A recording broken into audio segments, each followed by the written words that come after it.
ওই তিনটা অন্যায় থেকে বেঁচে থাকবেন। আমি আমার বয়ান শেষ করে দিচ্ছি, তিনটা অন্যায় আবারও বলে দেই। সাজগোজ করে রাস্তাঘাটে বের হওয়া যাবে না। সাজগোজ একমাত্র দেখার হকদারকে। আওয়াজ দিয়া বলেন, আওয়াজ দিয়া বলেন কে? স্ত্রীর সৌন্দর্যতা, স্ত্রীর সুন্দর রূপ, স্ত্রীর সাজগোজ, স্ত্রীর মেকআপ, স্ত্রীর পারফিউম, স্ত্রীর শরীরের ঘ্রাণ, এই সমস্ত কিছু দেখার এবং সেই সমস্ত ঘ্রাণ নেওয়ার মালিককে? স্বামী। একমাত্র স্বামীকেই দেখানো যাবে। স্বামী ছাড়া রাস্তাঘাটে কোনো পরপুরুষকে দেখানো যাবে না, ঠিক কিনা? মা বোনেরা বলে যায়, 2 নম্বর হচ্ছে গীবত। একজন একজনের বাড়িতে গেলে শুধুমাত্র গীবত। ওই ভাবির নামে অমুক, বোনের নামে অমুক, চাচির নামে শুধুমাত্র গীবত আর গীবত। মা বোনের 1 নম্বর হচ্ছে আপনার সাজগুজ করে স্বামীর অনুমতি ছাড়া রাস্তায় বের হবেন না। 2 নম্বর হচ্ছে আপনি একজন মহিলার বদনাম আরেকজন মহিলার বাড়িতে গিয়ে করবেন না। 3 নম্বর হচ্ছে স্বামীর হুকুম ছাড়া আপনি এক পাও নড়বেন না।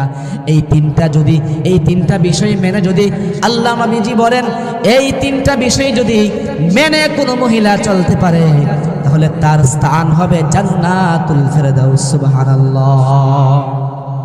আমাদের প্রধান আকর্ষণ সুদূর ব্রাহ্মণবাড়িয়া থেকে আগত। আপনারা কেউ উঠবেন না উনার আলোচনা।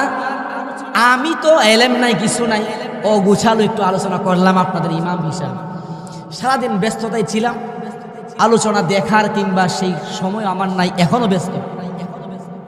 আপনারা এখন যিনি উপস্থিত হয়েছেন, আপনারা যদি উঠে যান আপনাদের লস হবে, আমি বলে দিলাম।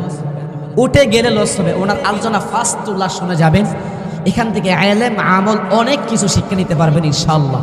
আল্লাহ রাব্বুল আলামিন আমাদের স্বামীদেরকে, আমাদের স্ত্রীদেরকে একে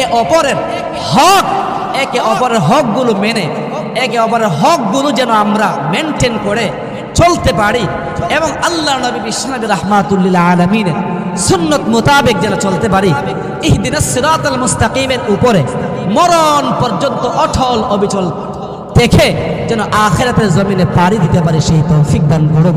সকলে বলি আমিন। ওয়া আখিরু দাওয়ানা আলহামদুলিল্লাহি রাব্বিল আলামিন। ওয়াসসালামু আলাইকুম ওয়া রাহমাতুল্লাহি ওয়া বারাকাতুহু।